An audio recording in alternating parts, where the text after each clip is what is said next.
Hello, this is Helane Lipson with your March 2013 astrological forecast. On March 20th, the Sun enters Aries, so happy birthday to all of my Aries friends. March 20th is the vernal equinox, and coming off the winter equinox, which was December 21st, 2012, this extremely powerful vernal equinox is seen by many as the true birth of a new consciousness. While the Sun is in Aries, it's a time when all of us have the opportunity for new beginnings. The Aries energy manifests in assertiveness, courage, risk-taking, directness, initiative, increased sex drive, and a pioneering spirit. Decisive action can come more easily now, but then, like the fiery sign of Aries, so can anger and conflict. All in all, this is a good time to initiate new projects and activities and move old projects forward, taking advantage of the courage that's in the air now. Perfect timing, too, as Mercury, which has been retrograde, moved back into direct motion on March 17th. So clear, concise communication is definitely a plus now. Besides the Sun in Aries, several other planets have made or are making their way into Aries as well. Uranus entered Aries on March 11th, 2011, but now its energy is felt strongly with the stellium or cluster of planets now in Aries. The urge to start fresh, break free from restrictive attitudes or circumstances, to totally redesign an area of our lives or even our personalities, and to gain freedom through independence is strong now with Uranus in Aries. This is a huge shift of energy that will be felt in many ways, personally and globally. On March 22nd, Venus also enters Aries, which will again highlight our independence and ability to express ourselves to others. Sitting on the fence in love relationships is not really an option with this aspect, which will highlight the areas of relationship which are stuck or uninspiring. But all in all, influences around the end of this month may bring positive experiences. On March 28th, the full moon in romantic Libra may light a fire under any relationship. This is a great time to try out new experiences and even enjoy a new love. For more information about how these transits affect you specifically, come visit my website, www.insightsbyhelane.com. And now, here's Ask Inelia.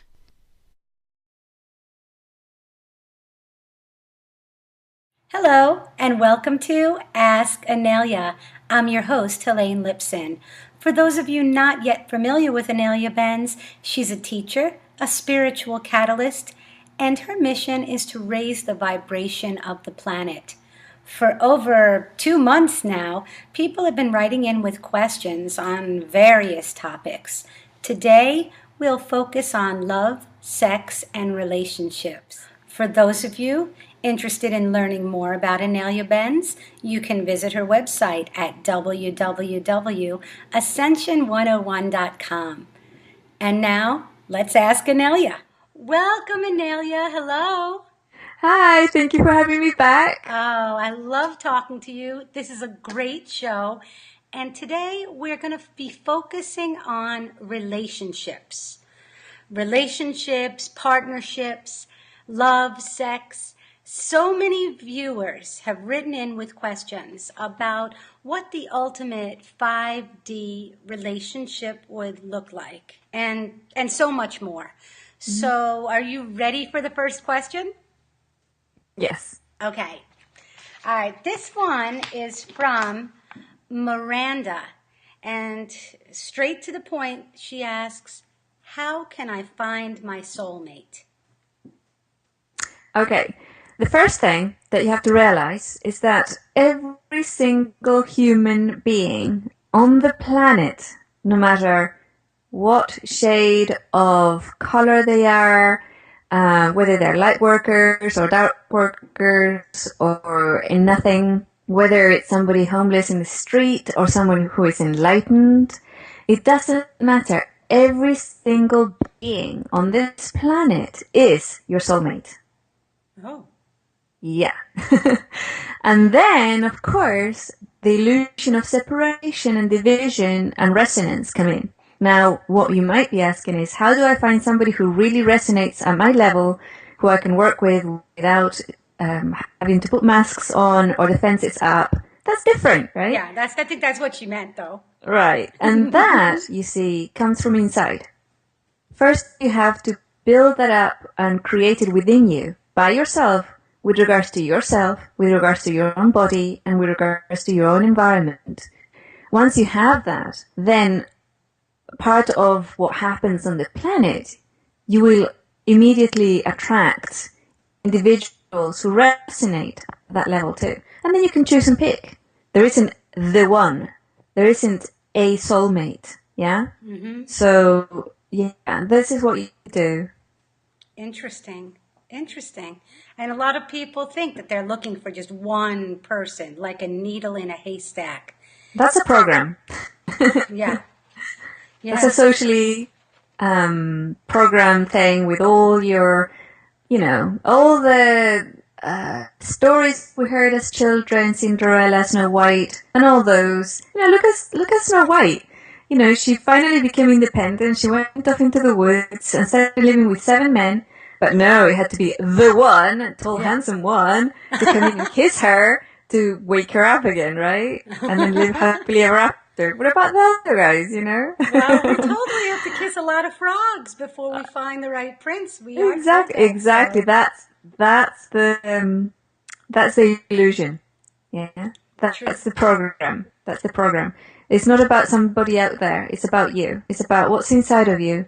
And then, from that place of empowerment, you can go out and choose someone to share that empowerment with, and who has that empowerment also, who wants to share it with you. Yeah? Yeah. It's a completely different way of seeing things. Yeah, it is. Now, our next question, very interesting, from Susan from San Francisco, California. And she says, "Hi, Inelia. Thank you for all the wonderful work you do. My question is about my marriage. My husband and I are on completely different wavelengths. As I continue to evolve spiritually and ascend, he seems to understand me less and less. We do very little together anymore since I do not watch television, and I try to avoid him ranting and raving about all the people he blames for his problems at work. We have 2 young children, so leaving him right now is not an option. What can I do to stay happy as we are living under the same roof together?" Leave him. The rest is all stories. The rest are all stories, and they're based on fear. Yeah, you have 2 young children, and you think, all these social programs and your fears, how am I going to feed them? Perhaps you're financially dependent on this person. Well, you work it out. Yeah, you work through your fears of poverty and lack. You work through your fears of losing your kids. You work through your fears of thinking that the kids need a mother and a father and a family unit, and that's better for them than living with a crazy person. You work through all of those fears, right? And then you also go into a space already, into a space of joy, light, love. You have to be in that space from the inside out. And you project that consent to say, my environment is light, love, and joy. Yeah? And that's the only thing you consent to. And you don't consent to anything or anybody bringing or trying to lower your vibration or bringing lower vibrations into your own field. And you know this. It's not I'm asking for to an external power. You don't enter into a field of it. You are it. And you exude it. Sooner or later, right? Once you start working and living from that space, that situation will either morph very, very quickly into one that is also in that space. So that person, your husband, will go into that space also. Or he will leave. Yeah? Or you will have to leave. Everything else are stories. And everything else is probably based on fear. So, yeah, you have to move and step into your own empowerment here. Wow, I'm blown away by the answer, okay? I didn't expect that to come out of your mouth. I really didn't expect you to say, leave them, just like that. I mean, I imagine you're right, because that old paradigm of feeling powerless, well, I'm stuck here, I have no choice, I have no money, we have these children, is all part of the old paradigm. Exactly. It's all part of the old paradigm. I mean, and I'm going to tell you, I really feel like when I saw this question, so many people can relate to this. So many people are just staying in unhappy relationships because they're afraid that they wouldn't be able to survive monetarily. Young children, you need help from another person. It's in childcare. So it's like, I mean, I can see a lot of people relating to this. Wow, what an answer. That was really interesting. Our next question is also very interesting. It's from Jesus. And he says, hello, Inelia. I have an addiction with sex, and I keep thinking thoughts on the sex subject. Then I feel guilty because I know it's wrong. Are there any suggestions to help me deal with this problem? The first thing you have to realize is that it's not wrong, okay? The other is that you probably have a very active lower and lower. The first and second chakras is the lower ones, right? The ones in the sexual areas. Yeah, the sacral chakra. The sacral chakras, right. And so therefore, what society teaches us, when we have any attention in that area, when we have any type of energy in that area, what society teaches us is it's about sex. You have to have sex, you have to have satisfaction, you have to touch somebody else, connect at a sexual level and all that stuff. That's all a program, yeah? It's all about energy. The energy that you're feeling and that you're interpreting as sexual desires is in fact your energy, yeah, your chi, your power. Now, what you can do is allow it to expand and become huge and allow it to express, but without taking any action on the physical. So you don't masturbate, you don't have sexual pleasure with another person, you don't touch, it's like you allow the energies to flourish and move, yeah? The other thing you can go and explore is tantric sex, because this will give you a healthy way to use this attention and energy field in a way that allows you and your partner or partners to really fully expand and heal that area of your life, yeah? And also because, you said a sexual addict, and addiction is always harmful because it's doing too much of something, right? And maybe picking up unhealthy habits and things like that. Have a look and see and process your fear around sex. Fear of sex, fear of sexual energies, fear of feeling desires, fear of feeling desires to inappropriate situations or people or objects or whatever. Process all those fears and also process the energy of fear within your physical body, yeah? So really connect with your physical body and process and get in touch with your physical body. There's a whole there's 2 units about the physical body and how to reconnect with the physical body on the Ascension 101 course. So do those 2 units over and over again. Do them for 21 days to reconnect with your physical body so that your physical body can be your partner in this work, yeah? So you're working with your physical body and dealing with the addiction together. Interesting. Good answer. Here's another question, and here's another question, and this is from Stephen, and he writes, I was on the Bridging Heaven and Earth show a few years ago. I would have loved to meet you on the set. My question for you, in this lifetime, I chose to be a deaf, gay man. Why would I have chosen to be deaf and gay in this lifetime? Well, why do we choose to be anything or to have any type of differences that might give us challenges in life? Yeah.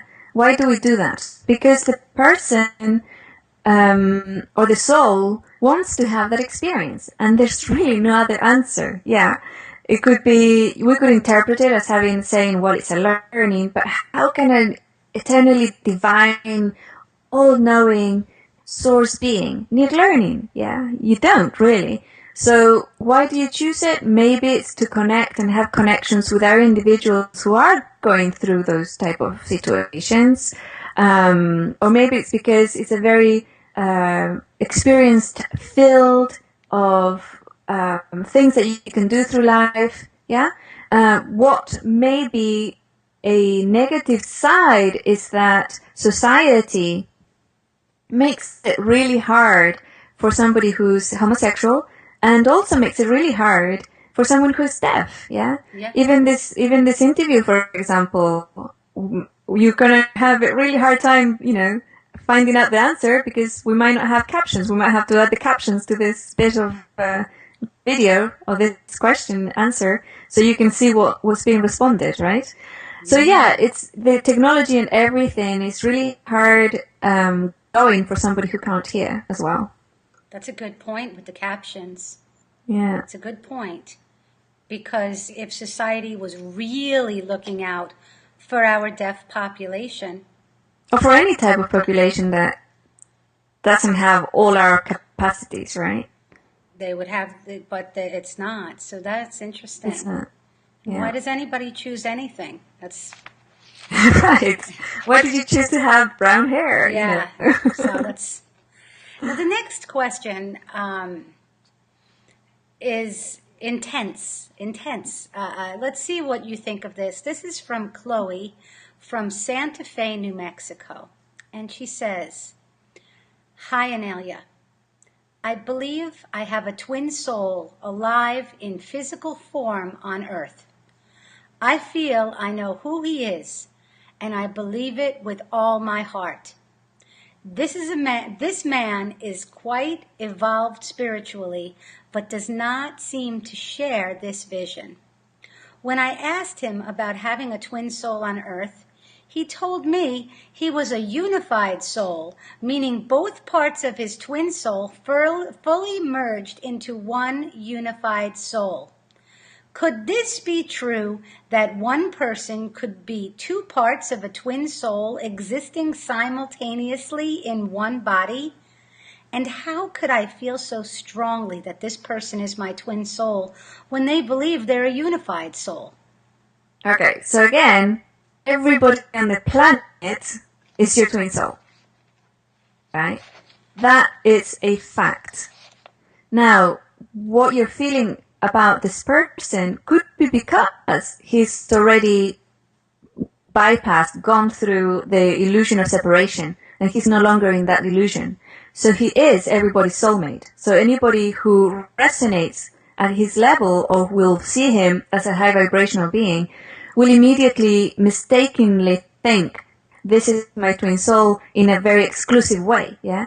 But will be correct in the fact that that individual is everybody's soulmate.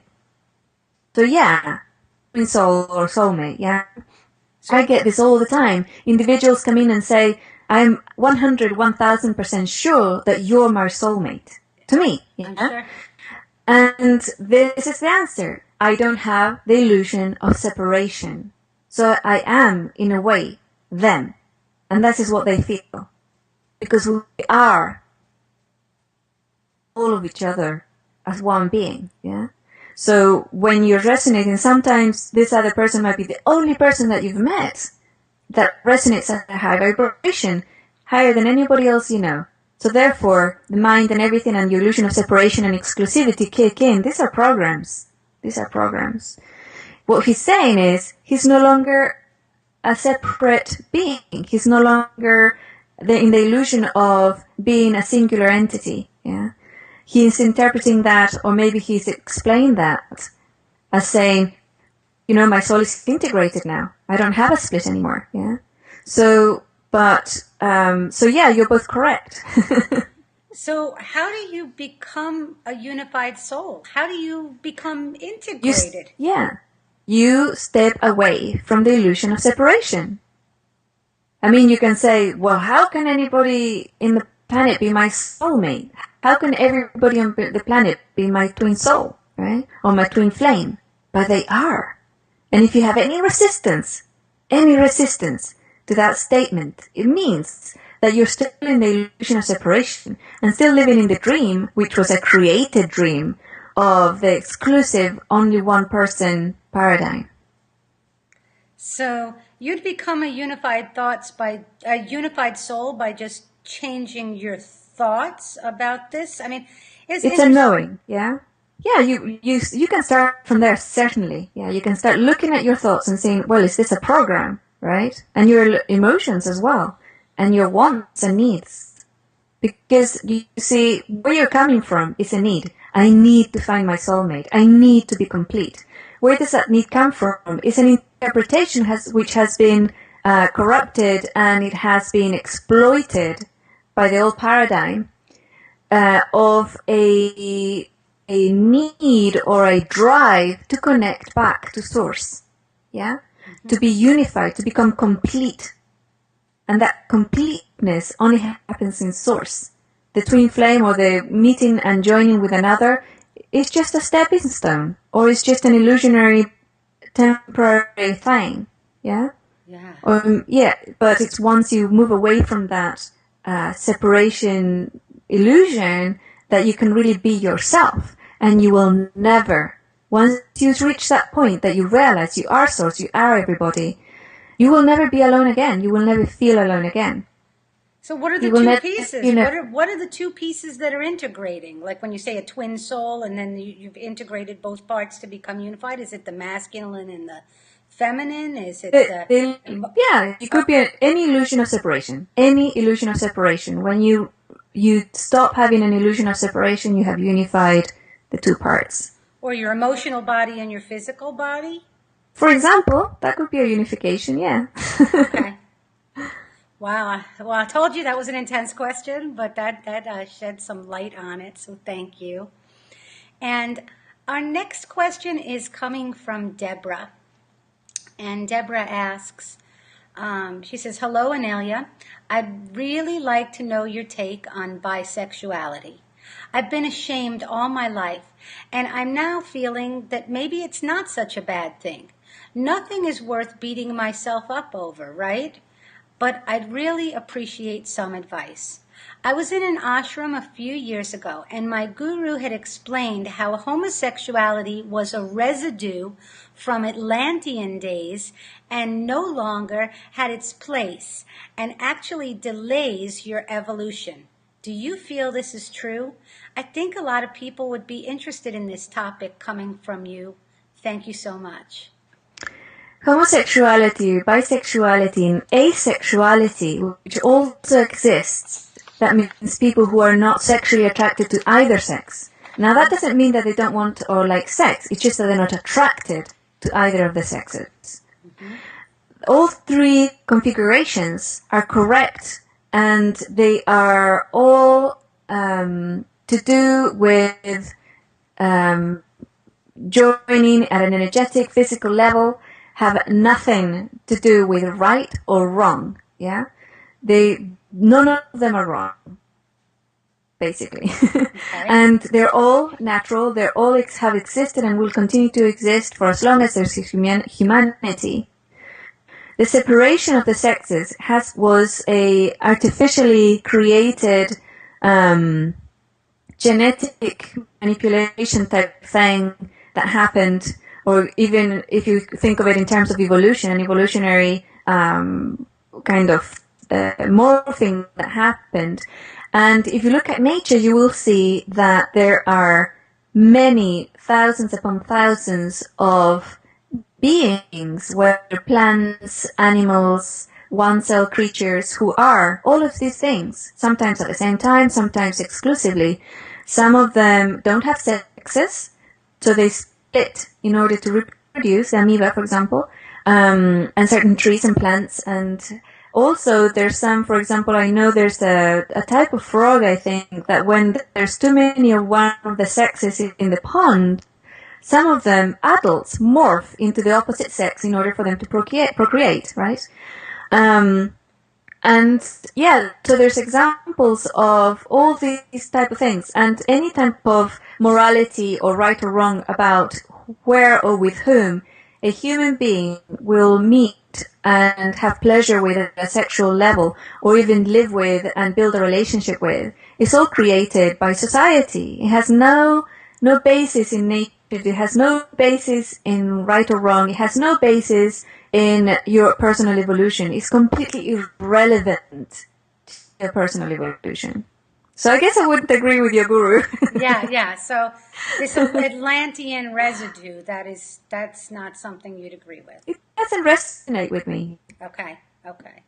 So it was just somebody that was sharing his own fearful ideas, perhaps.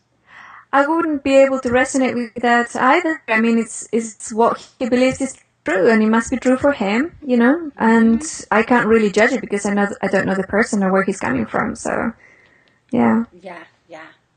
That was interesting. Now here's another interesting question from Alex, and she asks, "Dear Inelia, if we want to meet the love of our life, can we meet them by visualizing?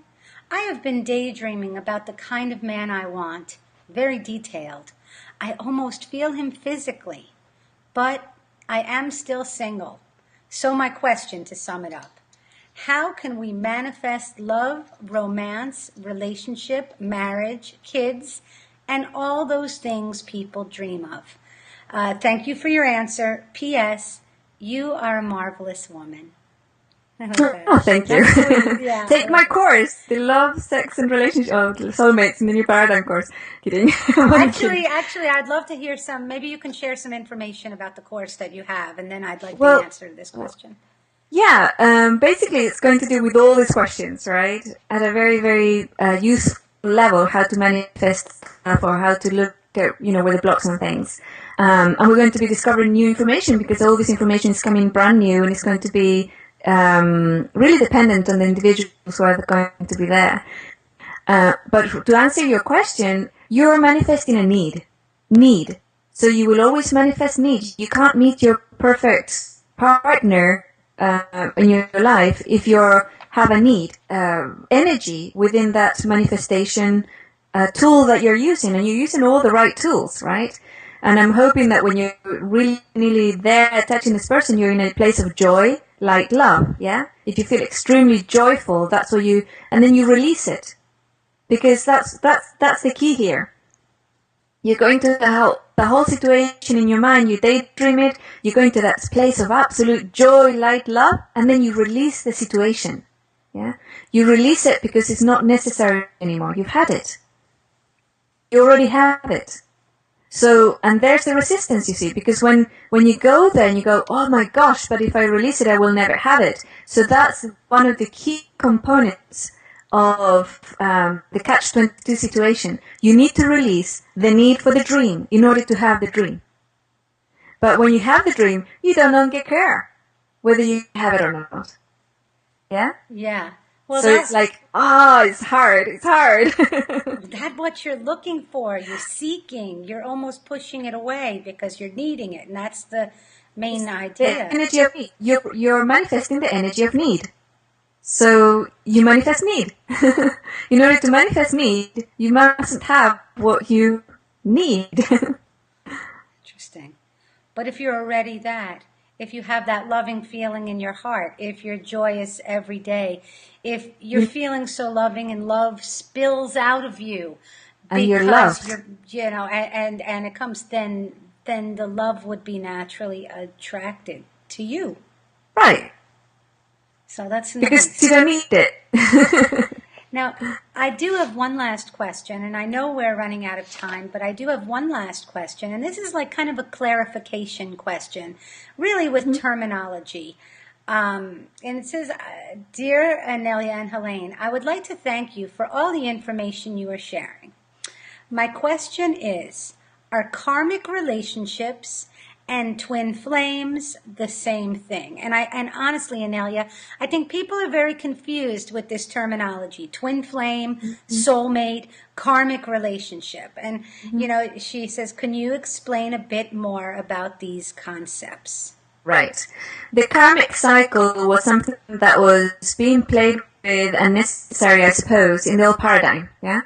So you would have karmic relationships with individuals where, a karmic thing is like a trap, like a cycle that you can't get out of because you can't see it. Yeah. If you can't see something, how can you get out of it? You can't. Then when in this new paradigm, because we're expanding on our awareness through raising our personal vibration, you're able to see stuff. You're able to see more. Therefore, once you see a cycle that you're stuck in, like a broken record, you can simply have the intention and have the action of stepping away. Yes. So basically, karma is no longer needed or necessary. Yeah. Mm-hmm. That's why there's so many teachers out there saying karma has ended. There's no longer any karmic stuff and all this type of thing. This is what it's reflecting: the fact that it's no longer needed. It's not a game we want to play anymore.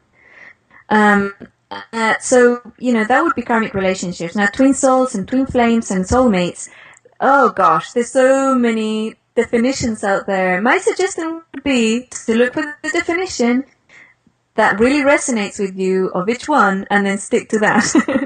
Because, it's like, it could mean all sorts of things. But it's all part of the illusion of separation. Yeah? So, yeah. Do you want to step into separation or do you want to step into oneness?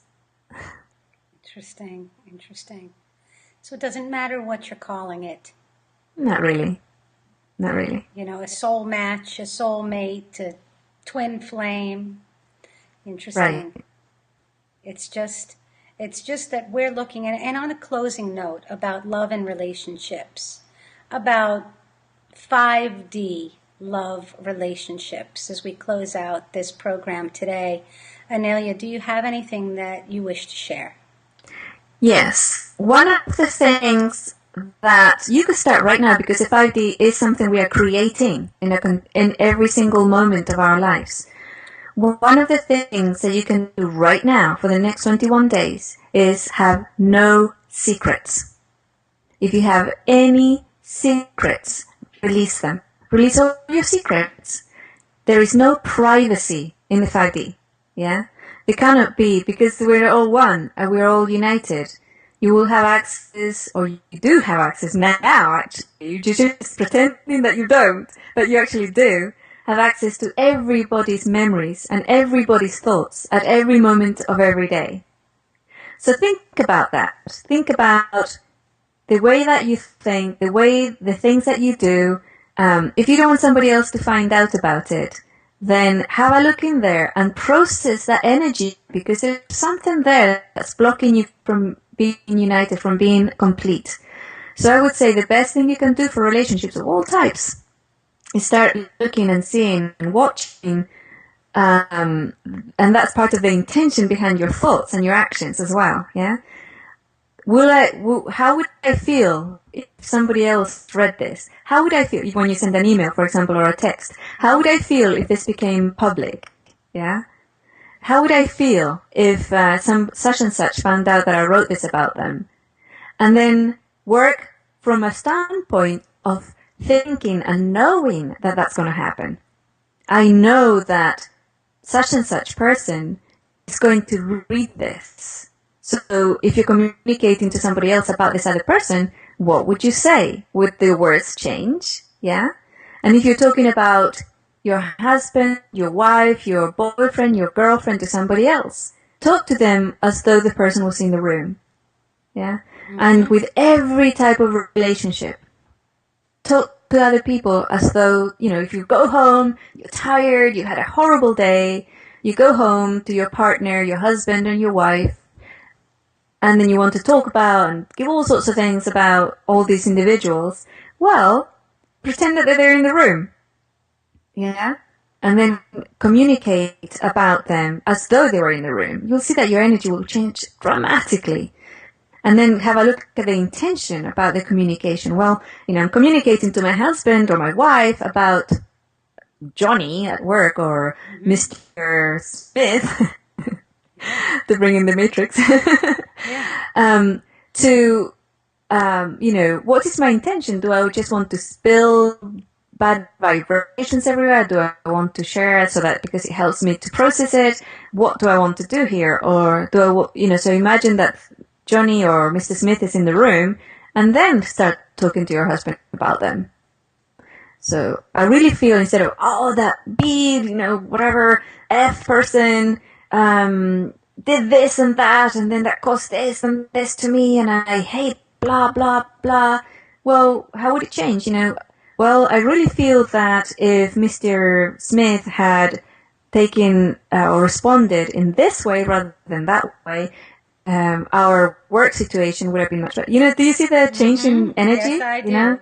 Yeah. Interesting. That would be, for the next 21 days. This is where you talk about being impeccable with your word and being impeccable with your action. And that is basically a perfect description of what you say in so many of your articles, on your website, and so many of your interviews. And yes. I think it's beautiful advice. 21 days. Thank you so much for another excellent Ask Inelia. Till next time, Inelia. Namaste.